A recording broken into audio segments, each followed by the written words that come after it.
Hi everyone, and welcome to today's TEQSA webinar on online degrees in the age of AI, what credible assurance requires. Before we get started, I just would like to do an acknowledgement of country. So today I'm coming to you from the lands of the Wurundjeri people of the Kulin Nation, a land where knowledge, learning and teaching has happened for thousands of years. And I'd like to extend my respect to elders past and present. Today, I am very fortunate to be joined by a wonderful panel who are going to be talking to you about different approaches to online learning and assurances of learning. Today, I am very fortunate to be joined by Professor Mollie Dollinger, Director of Assessment 2030 at Curtin University, who has got a research background in student equity and voice, and she will be leading today's discussion. I'm also going to be joined by Professor Phill Dawson from the Centre for Research in Assessment and Learning, Digital Learning at Deakin, and he is an expert in assessment security and validity. Also joining me is Professor Danny Liu from the University of Sydney. Danny is the co-creator of the two-lane approach and the creator behind tools such as SRES and Cogniti. And finally, I'm also joined by Amanda Ford, the Associate Director of Online Education Services, a company which provides end-to-end online program management across market analysis, learning, design and student support. I also realised that I forgot to do the housekeeping, which you always do before the introduction, so I will do that now. This is going to be recorded. And please, any questions put into the Q&A function. At the end, we will probably only have time to answer a couple of questions. However, all of the questions that we receive will help us inform future work in this area. So thank you very much. And without further ado, I will pass you over to Mollie. Thank you so much, Lenka, and thank you for supporting this panel today. Before I begin, I'd also like to acknowledge I'm joining on the lands of the Whadjuk Noongar people, and that this land was never ceded and has always been a place of learning. So we only have an hour for today, but I did want to provide some context before we get into the panel. The first is to highlight the fact that TEQSA recorded over 2,000 registrations for today, which I think clearly underscores just how critical the topic of assurance in online learning is for our sector right now. And for very good reason. Over 300,000 students in Australia now study fully online. That's approximately 1 in 5 students. So this is not only about convenience and flexibility, it's also about access. Online students are more likely to be from equity cohorts, including regional and remote, those with disabilities, those with carer responsibilities, and those in part-time or full-time work. These are exactly the cohorts we should all be striving to include in our tertiary education system and the ones set out by the Universities Accord. So today is not about shutting down the idea that online programs will continue. They have to. But today is perhaps about recognizing that online education, and likely all education, might need to look different than it did before AI. That might mean it requires different resourcing, different learning design, and even different educator capacity. The second point I'd like to emphasize is that myself and colleagues have already provided some foundations to this discussion. As some of you would have seen, last year we released a briefing paper on the topic of how fully online programs could embed greater assurance and described 3 mechanisms to do so. You can find that work online at ResearchGate, or it will also be shared after today's session in a follow-up email. But in that paper, I also want to stress that we framed this conversation by noting that while secure assessment is a very important component, it is not the only component to assurance. Also key is a culture of academic integrity, both on the part of students, but also of academics, as well as valid and trustworthy assessment design. Now, those things aren't as easy to measure or track as secure assessment, but that doesn't make them less important. In short, the real message we are trying to send is that assurance is built over multiple layers, and there are a myriad of efforts needed to foster it. And yes, the work of assurance is often seen by some as tedious or simply behind the scenes, but it is through this work that I would argue more than anything else that our sector can maintain trust in our degrees and ensure that university education continues to be respected. So we hope from the discussion today that we will shed some light on the nuances in this space and help you leave with a clearer sense of questions that we should all be asking of ourselves and of our providers. All right, so I'll get into the panel now with our first question, and this one's going to be for Professor Phill Dawson. All right, I want to start by going back to something I just touched upon, Phill, which is security versus assurance. This is something you've written and talked a lot about. How are these terms different, and why does that matter? Thanks so much, Mollie, and great to be here. And thank you, TEQSA, for hosting us here.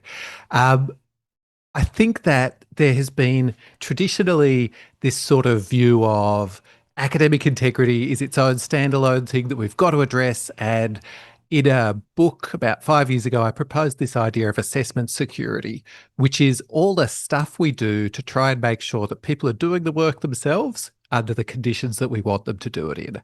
And that is the mission of assessment security. It's not necessarily a happy mission. It's arguably sort of an adversarial mission. But why do we do it? Well, we do it because we want to assure learning. Now, assuring learning is being able to say that this person who walks across the graduation stage can do the things that we say they can do. Or in other words, they've met the learning outcomes of the degree program they were enrolled in. Now, certainly assessment security matters for that. It matters that someone didn't get someone else to do the work for them. It matters that if we wanted them to not use AI, that they didn't use AI or whatever other conditions we might set.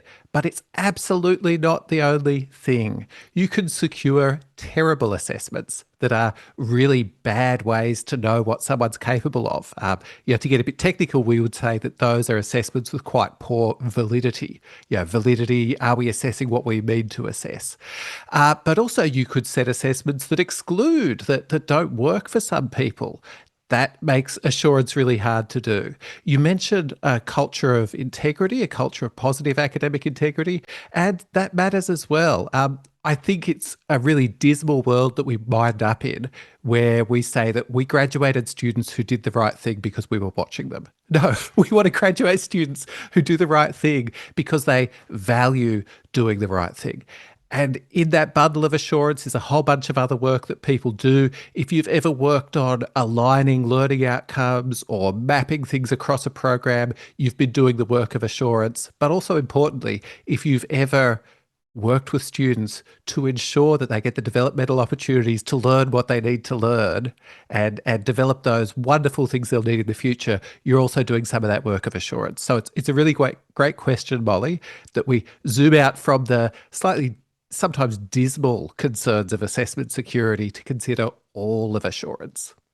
Yeah, so I want to pick up on something you just mentioned around the developmental capacity, because that's really important in all of this as well. And I might shoot this one to Danny, who's of course very famous as being one of the co-creators of the two-lane approach, which is that secure assessment versus non-secure or open assessment.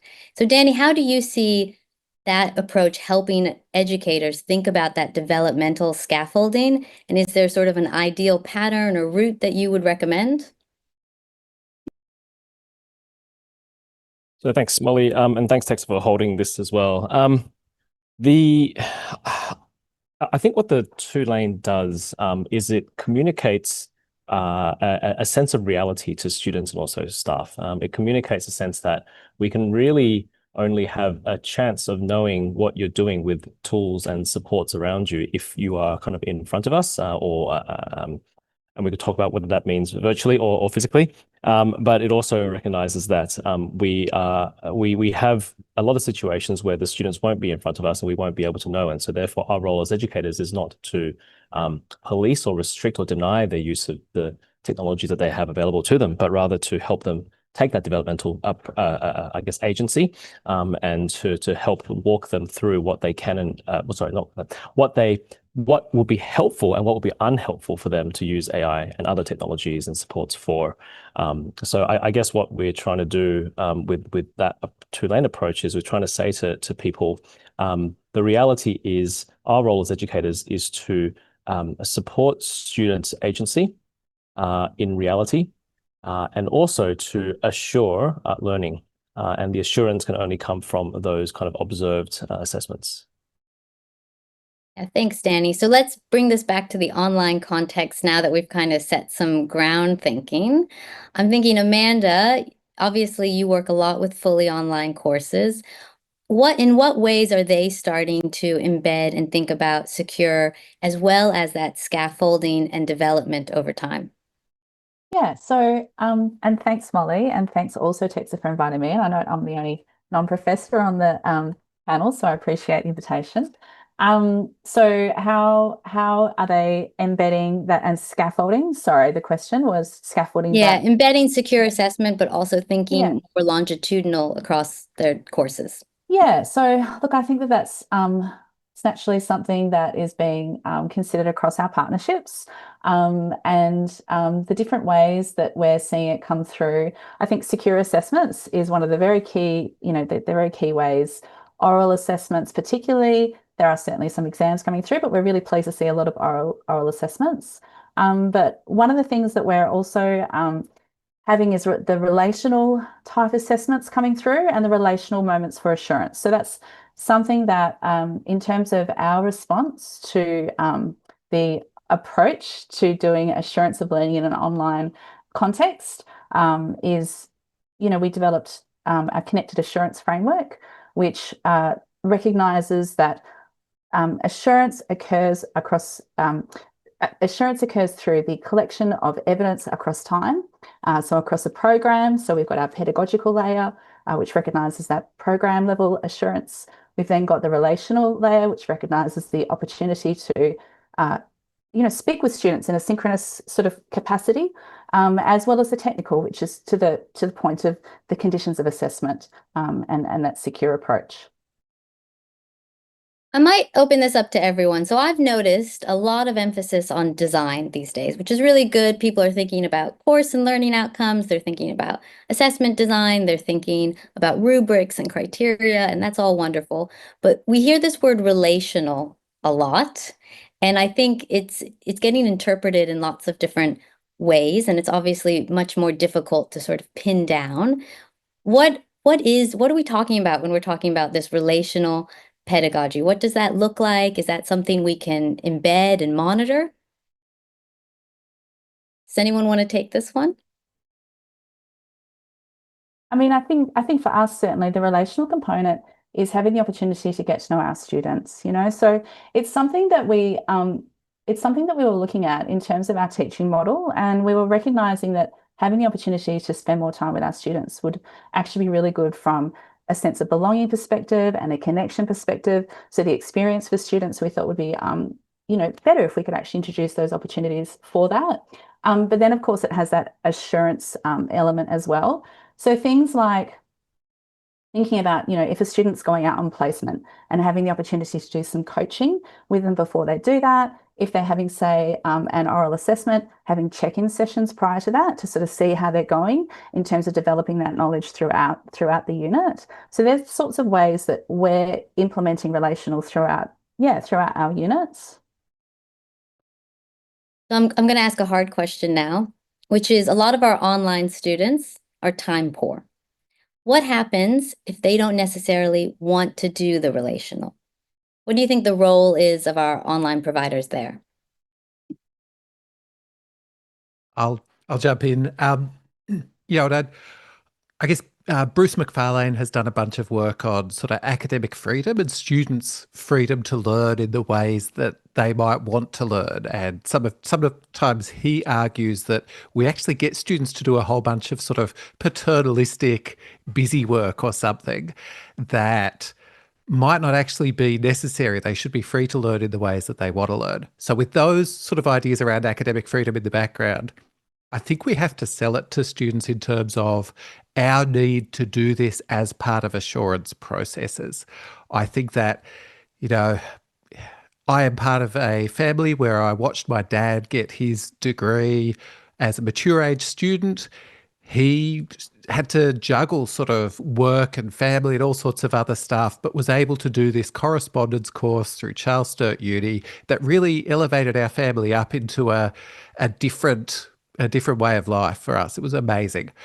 My dad would not have wanted to do the relational busy work. He had enough of that in his life. So I think if we're going to get people to do it, we've got to have a really good sell for it. And we also need really robust reasons for why it's a mandatory need. Because I think some of the people who might view it as optional or whatever else, if we don't have it for everybody, we're in a bit of a problem.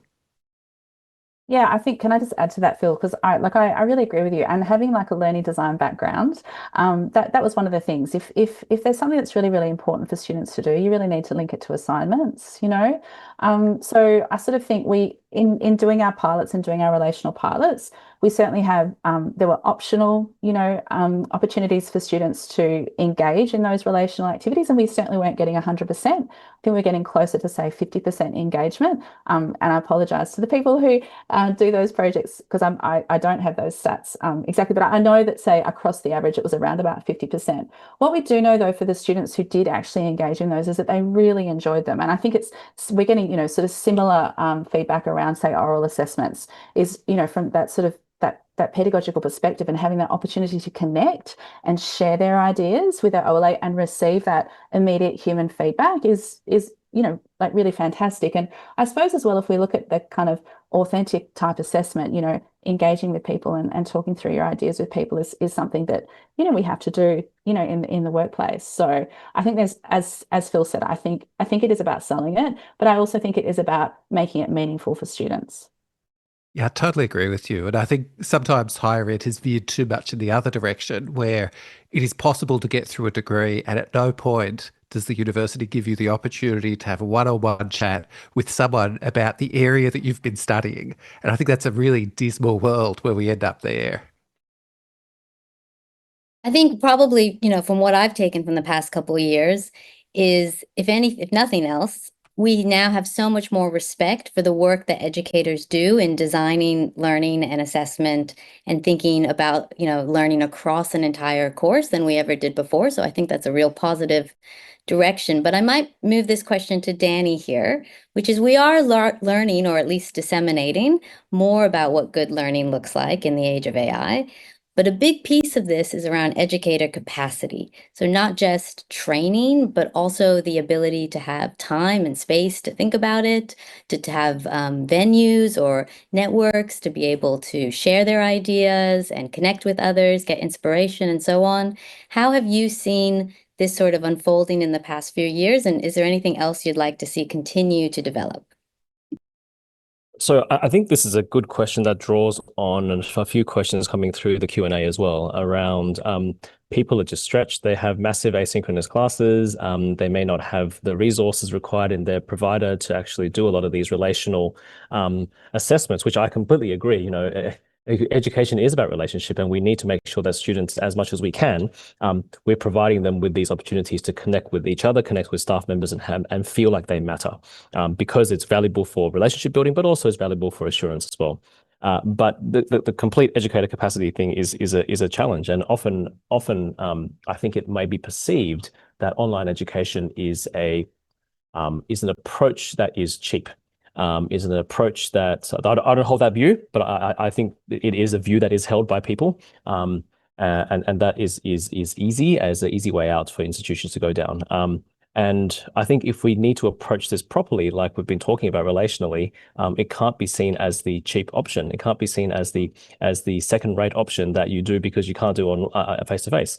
It needs to be properly resourced, and the educators need to be properly trained, and your students need to be properly inducted into this way of being and way of learning. So I don't have any easy answers for educator capacity. I think the sector needs almost a little bit of a reset in terms of where it puts its money. If we're really serious in this country about online education, and we need to be, we need to put much more resourcing towards this important problem. Yeah, Phill, go ahead. Yeah, I just want to yes and Danny right here. I think that scale has become synonymous with cutting resourcing or efficiencies, but scale and efficiencies needed be thought of in the same breath.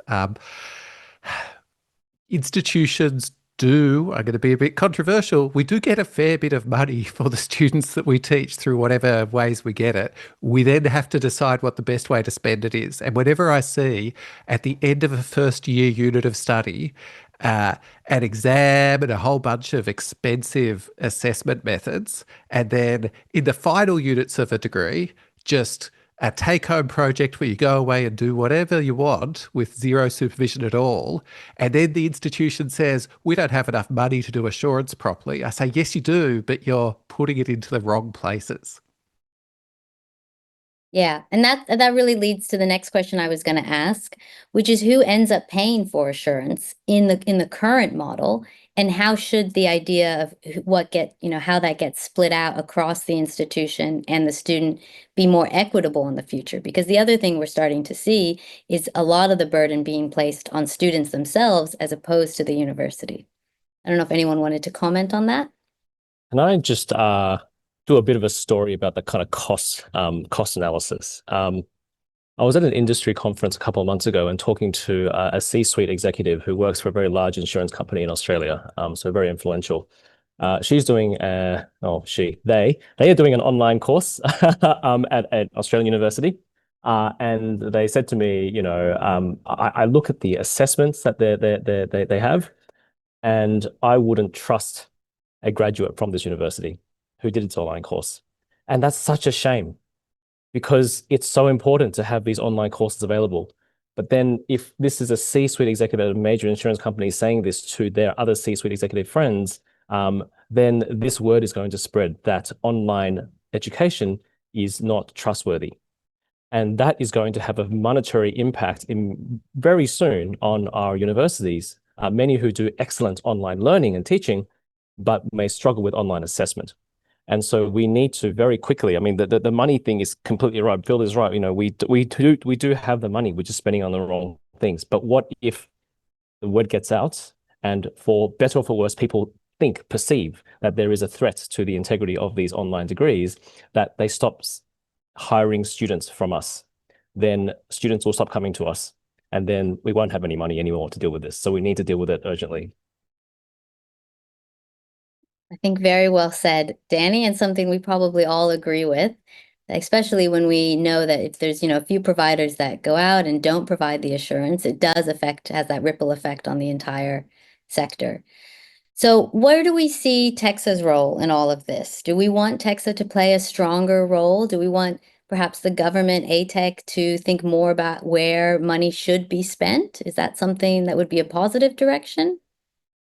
I'm going to jump in and say the sector is quite resistant to anything that it feels like sort of regulatory overreach or whatever else. I am here speaking as a researcher in this space, not any sort of formal capacity. And in that capacity, the informal one, I wrote with Thomas Corbin recently a submission around how we've been allowed to run a narrative that AI caught us by surprise, and that nobody could have predicted the fundamental shifts from AI coming in and all of this. And it's kind to us, but I don't think it's the truth. It was there. It was predictable. I mean, I'm not the only person. There were several of us out there. I've been using OpenAI's GPT to write student assignments since 2019 and talking with people about that. There are others that have been doing that sort of thing. And I think one thing I would love to see is a requirement on universities to be forward-looking about this stuff. And I would point to a great paper led by Thomas Corbin about smart glasses, wearable AI, all of that. I would love to see a requirement on us not to be reactive to these problems when they become crises, but proactive so that they don't become crises. Because in no other part of society would we view an acceptable approach to risk, which is what assurance is partly, as being we wait for crises and when they blow up enough, we respond. Did anyone want to add on that?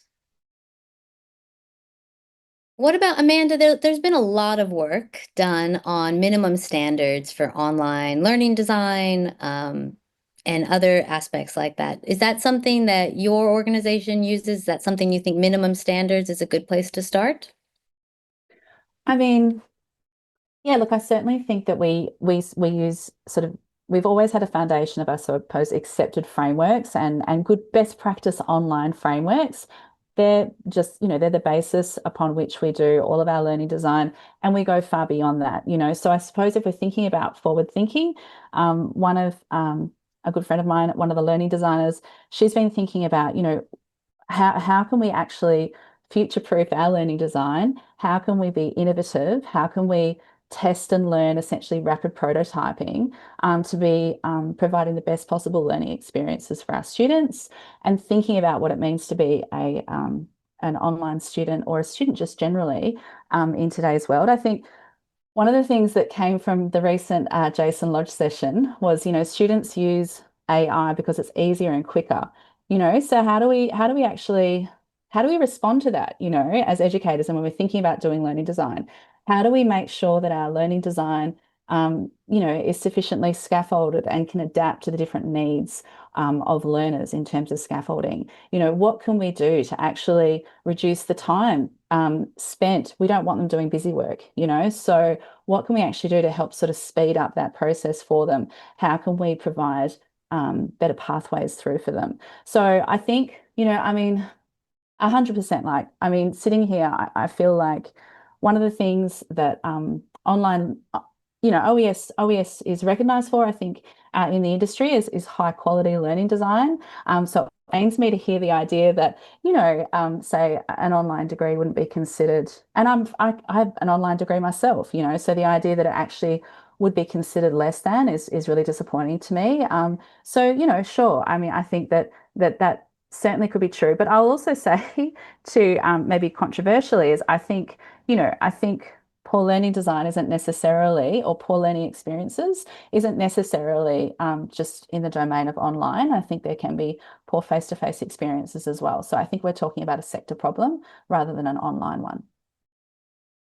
If I may just add that a little bit, I think that I am more concerned about a face-to-face Bachelor of Arts where everything is a take-home essay than I am a wonderfully constructed, wholly online course where someone's looked through the whole program and identified key moments that need to be secured, and they're using an interactive oral here, some longitudinal process tracking there. They've got a supervised online exam in this part, and over here they break a big task into small chunks and get students to show their work and have a little dialogue with them at different points.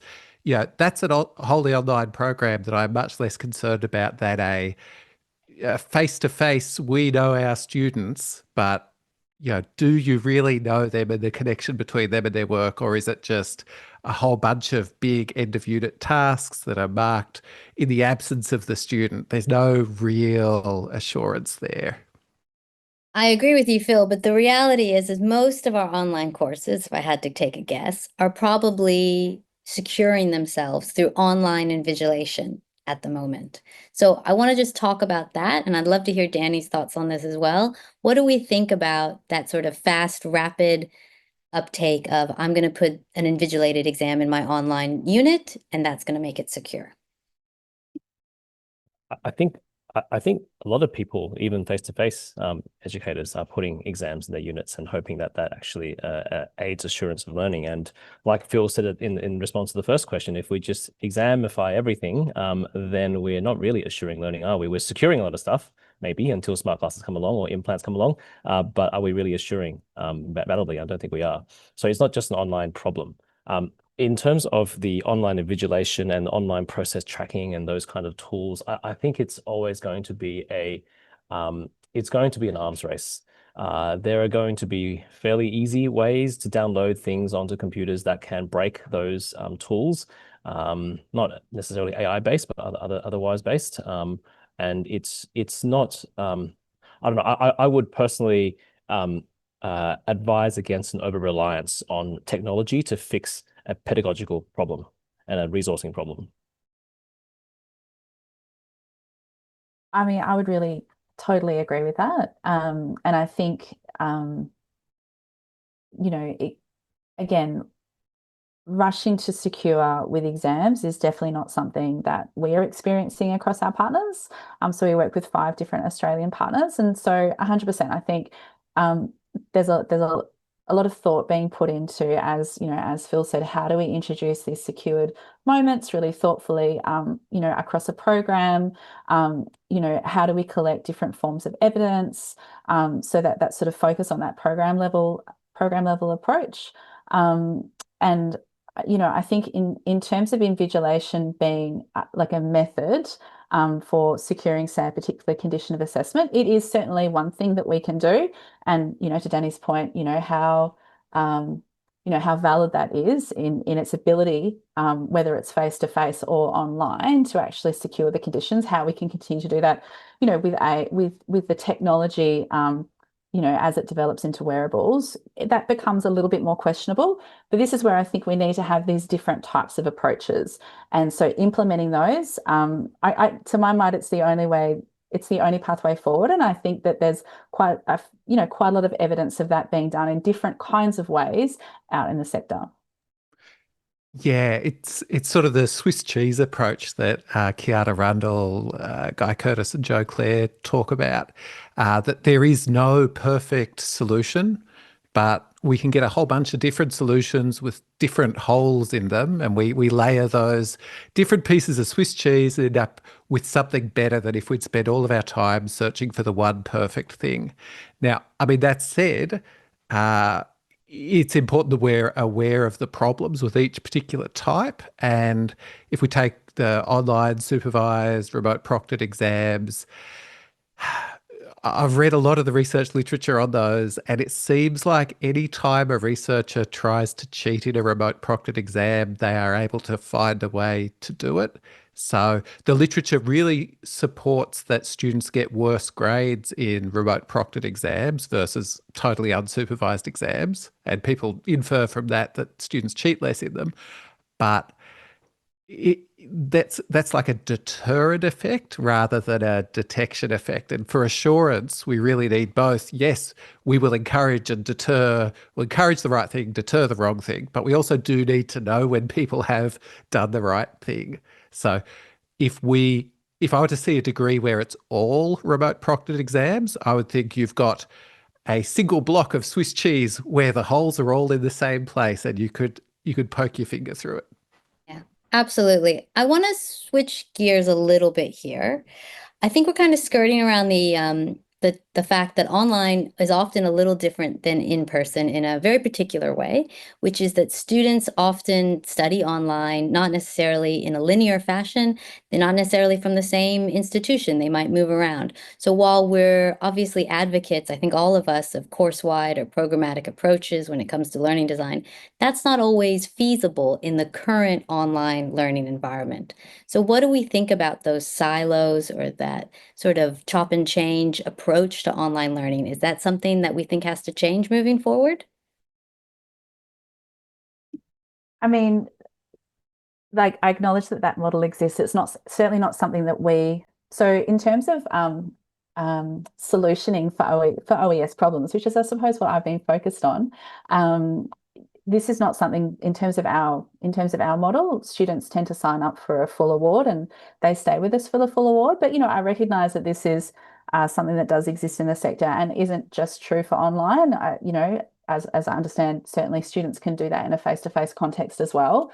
So again, should online have to solve that problem, I suppose.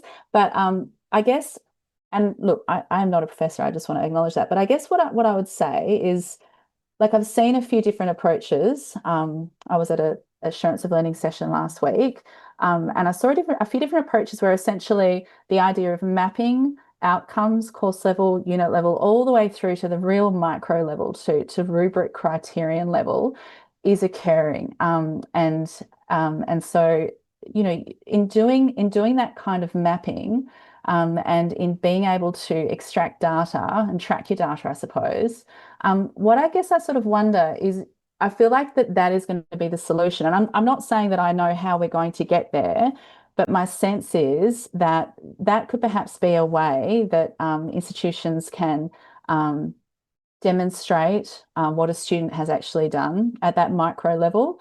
And then ultimately, I imagine it would be the awarding institute who ultimately gives them their degree that would have to sort of manage that. It's not a perfect answer, but it's just my sense as to where perhaps we might need to go with it. Yeah, I would agree. I think there's been a lot of investment historically in sort of program mapping, course mapping activities that I guess kind of lived on a spreadsheet and didn't really land anywhere, didn't really land in any change. And I've seen a little bit of a comment in one of the questions there around how we might end up through doing some of this work sort of prioritizing high stakes, single point of failure moments. And I think that's concerning too. As we do this kind of work of looking across whole programs, looking for coherence, we want to make sure that we don't have a whole bunch of points where you could just totally flunk out and fail, that these are kind of scaffolded, supported moments. And the goal in having multiple of them is so that we are able to synthesize a very detailed picture of what someone's capable of, rather than, if someone came to me and said, I've solved assurance, I'm going to lock them in a room without anything. It's going to be a Faraday cage. It's going to be totally secure. And I'm going to say, right, show me everything in the whole degree. I'd say, no, that's terrible validity. We want multiple moments across a program, multiple assessors, multiple types, synthesized together in a clever way. Okay, well, Danny, I wasn't sure if you wanted to weigh in there as well, but I did want to, touch upon a little bit about those three pathways we talked about in that briefing paper. Those three pathways being that online degrees could incorporate an on-campus element, that they could incorporate greater placements, internships, field work, etc., out into the local communities, or that they could go into longitudinal partnerships. So where a teacher and a student really sort of form a relationship, they get to know each other, and there's an assurance through that. What do we think of those three pathways? And are there any other ones that exist? I mean, sorry, Danny, I should let you go first. No, you can go. You go. You have more experience Thank here. you. Oh, I don't know about that, Danny. I guess what I would say is I feel, yep, I acknowledge that they're three really, really good pathways. I do think that the first two assume some sort of in-person component, and I think that can, particularly if we're talking about the online student, and if we're talking about wanting to make sure that the student who often opts to study online needs to, because of, as you said before in your introduction, there may be some sort of equity style reasons for them to make that choice. So therefore, I think that this is where I think the opportunity that we are suggesting through our connected assurance framework, where we layer these approaches together. So, and I sense that the difference between what we're suggesting and perhaps the model from your paper is, we were just saying that ultimately that there can be a secure assessment that does not necessarily need to be done face to face. The relational is there. We recognize work integrated learning as a really good pathway. We're talking about the program level. So I think it just sort of comes down to that. I feel like that's actually the real difference. Doesn't need to be face to face. And I would just argue that it doesn't need to. I think, going back to the idea that maybe secure assessment isn't as secure as we hoped it would be, from that sort of silver bullet kind of approach. So I mean, I think that the connected assurance framework that we put out there certainly presents another option, which is relative, certainly has similarities to what you've put out there.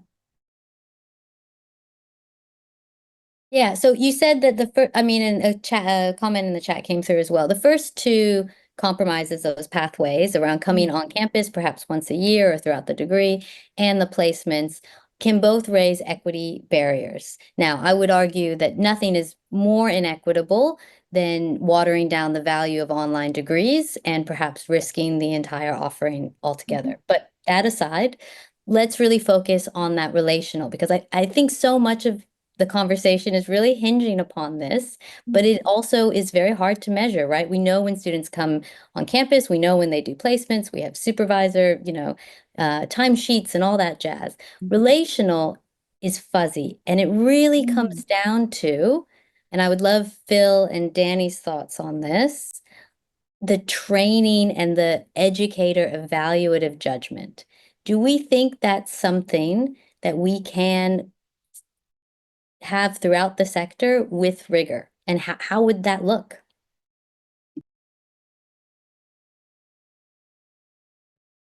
I think neither Danny or I want to be the one to jump in because you've asked a tremendously difficult question. And the entire feasibility of can we have a wholly online degree that is secure enough is something that I have flip-flopped my views on over the years a few times.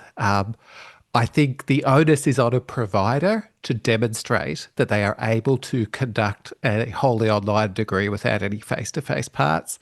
And we should expect a high level of evidence that they've actually tried out things. You mentioned things about the relational. If I were to see a provider doing this with a wholly sessionalized staff base that's kind of treated in a Fordist manner, little interchangeable parts, and we just chuck you into the system and you're teaching this class this week and that class that week or something. It's not going to support that kind of longitudinal development of relationships and all that. But I think we do need to acknowledge that this is hard. I don't think there's a lot of providers out there actually doing this because I guess I just want to see some really strong evidence from someone that this works when someone's trying to subvert it, basically, because we know that there's a set of people out there who are trying to subvert the Australian higher ed system. And it's absolutely not the majority of students, but it is a small minority. And that matters so much for the quality of our degrees and the value of them going forward in the long term. One of the things that I would say is a challenge, particularly here, is how these relational approaches can develop evidence of high probative value of wrongdoing. So if you think someone's done the wrong thing, how do you substantiate that short of the vibe was off? I think it's really hard. I'm not saying it's not possible. I'm just saying we've got to have really good evidence in support of this. Whenever we're talking about assessment validity and assurance, whatever, validity is ultimately a narrative. I have this evidence which allows me to make these claims, and I just want to see the evidence. Just want to back up Phill there and also say that I'll give you an example from University of Sydney, noting that I am not speaking on behalf of the university and also noting the university is primarily a face-to-face institution. And so I feel like a bit of an imposter here. What we are doing for our online courses is that we are going to be requiring a face-to-face component. And I know how that sounds, and I hear everything in the comments totally about the equity and what expectations students have and everything as well. We to Phil's point, as a provider, the University of Sydney is saying that there needs to be a face-to-face thing. It could be a residential, and it's a chance for people to connect, to build relationships, and also to have the assurance component there. If it's a remote interactive oral assessment, for example, the requirement will be there has to be a trusted other person on the other end to have a look at the situation. Doesn't necessarily have to be an academic or something, but it's a trusted other person at the other end who is not related to the student, assuring that kind of environment. It could be, like Amanda was saying before, when you go into placement, that might be the face-to-face. So don't come into the university, but go into a placement scenario where you have, again, that kind of environment where it's the student doing the thinking. So that at least that's our take, but I recognize that it is our take as a primarily face-to-face institution. Yeah, thanks. I appreciate that. Amanda, did you want to say something? No, I think this goes back to the most recent Cradle session and the end of that, and Thomas was talking about, the chronic problems versus acute problems, and just the idea that coming onto campus and doing an assessment where somebody can see you, and and therefore those conditions are, say, that's the thing that we're relying on. We're relying on that particular thing. And I think that that's a little bit of the problem now, to just, and again, it's that one moment in time. So I appreciate like the relational hard questions, really looking forward to, sinking our teeth into them, and continuing to, it's a journey, isn't it? But I do sense that it's, I think sometimes recently I've been thinking the problems that seem to be there for online learning will quite likely come for face-to-face as well, with the technology. And so I think it's really important that we all work together to try and solve these. And that's the other thing, I think, is that we're not going to come up with one solution and that's it, we're done. I think we're going to have to continue evolving our approach. And so I don't think there will be simple. I just don't think it can be as simple as that. I think we're going to have, again, going back to the layered approach, but not even just layered at, say, the different assessment level. It's almost, layered all the way through the system, yeah.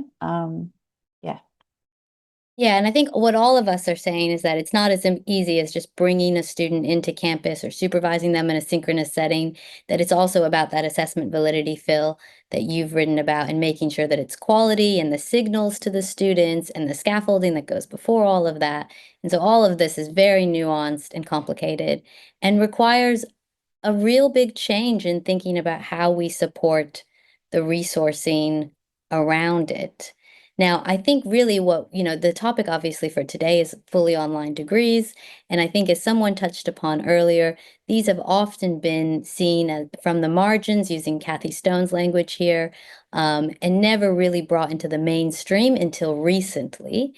And so now that we have 1/5 of our students, and if anything, from what the trend analysis is showing, we're going to have more students interested in doing online. And that, by the way, that number doesn't even include the multi-mode students that we have, which of course is a huge additional cohort. We obviously need a lot more investment, but we also need a lot more research in this space, and good practice and best practice and sharing of that.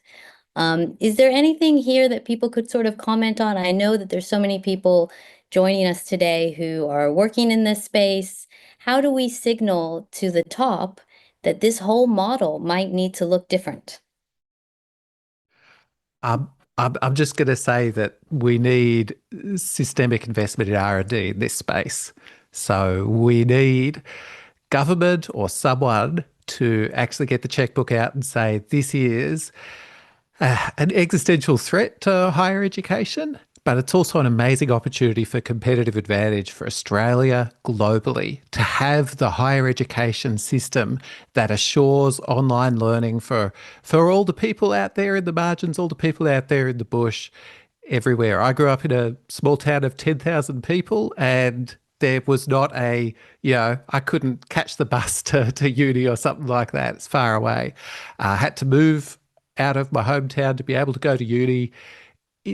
Australia has unique needs when it comes to this. We need to get this right. So I would love to see some sort of special initiative under the ARC or the rise of an OLT type situation that could support some strategic work in this space, because the rest of the economy that depends on skilled graduates, which is huge, are going to see the flow-on effects of this if we don't get it right.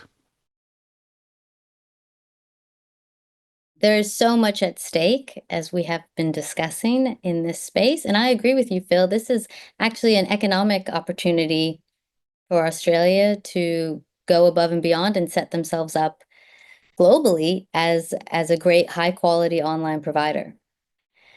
I do just want to address a few more questions in the chat. One of them that often comes up is scale. So online degrees, we're talking about resourcing and that it might need to look different. Online degrees often shoot for scale as one of the key aims of them. How do we reconcile with this? Is there a way to do is it an oxymoron to say high quality online learning at scale? I think that's OES's tagline, frankly. So, like honestly, like that's, and I think it's about, and I actually think it comes down to solutioning, you know, and like I was sort of saying before, when I think about what it is like to work at OES, it's test and learn, it's test and learn. You know, we try lots of approaches to make the best possible learning experiences for students, and you know that's true for assurance as well. So now that's ultimately what we're trying to do, you know, and to one of your questions before, just, you know, like how are we supporting our staff to be able to do this, you know, thinking about, you know, even just thinking about mapping, you know, we're looking to map the full student kind of experience in terms of all the different points of engagement that they have with people across their student journey and their degree or their award, and really identify which ones are the most valuable to them, you know, and that's going to be valuable in terms of assurance as well, but also valuable to them. And we want to really invest in those ones, and say where you might have some that are sort of less valuable to students, you know, how can we even use AI, for example, to be able to help us with those. So that's the sort of thing that we're thinking about right now. And I think it speaks to that sort of shift in the change of where you actually invest your resources and where you invest your time. Yeah. All right, I might now ask everyone to put themselves in the shoes of an online course coordinator, in any discipline. You can pick whichever one you'd like. And think about the call to action that we've heard so many times from Kath Ellis and Jason Lodge about stopping detecting cheating and instead focusing on detecting learning. So what kind of evidence or credible evidence would you be looking for, or would you like to see in an ideal state in that online degree? What would you like the students to have demonstrated?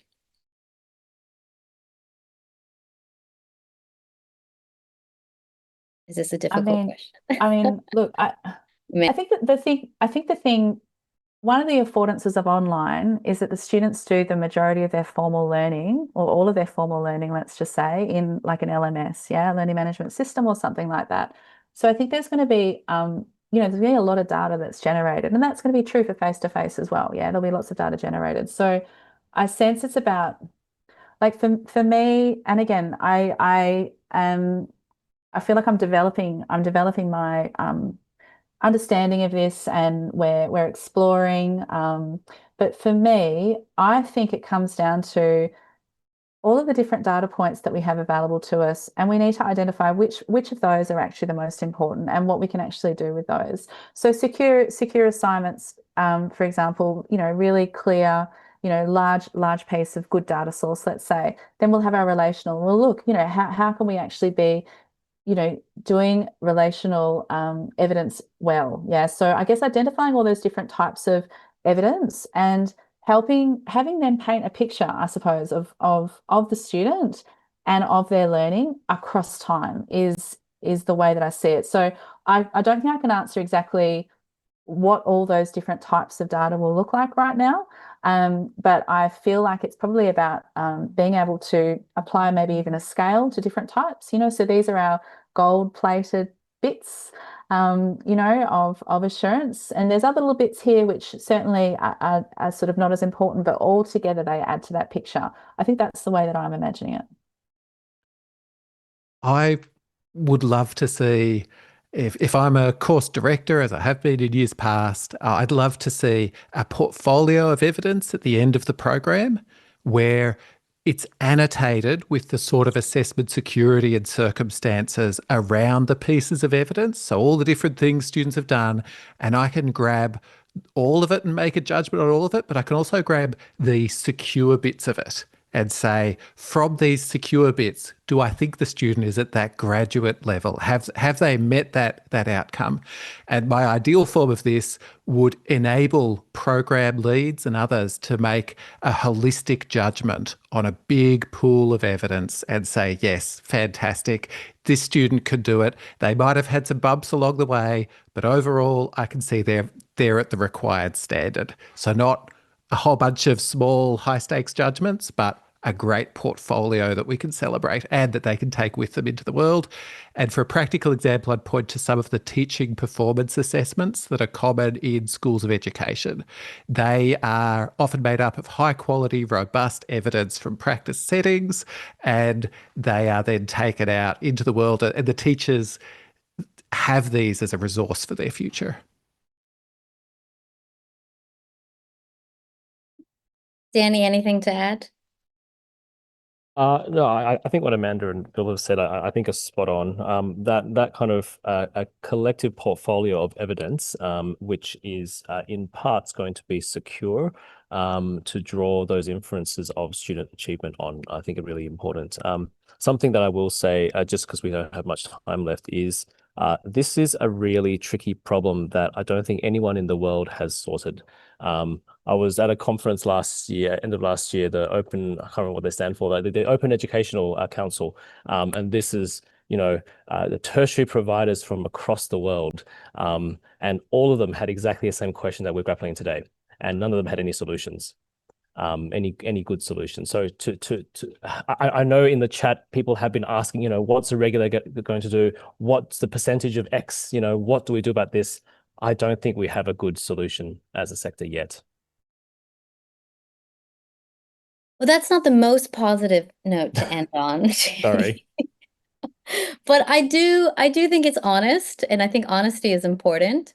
And I also think today, for those of you that were tuning in to hope that you were going to get all the answers to fully online degrees moving forward, I think that probably helped frame the conversation as very much a work in progress. But I do just want to end, I suppose, that the stakes couldn't be higher. We know how important online degrees are for equity. We know we will not meet the university's Accord participation goals without them.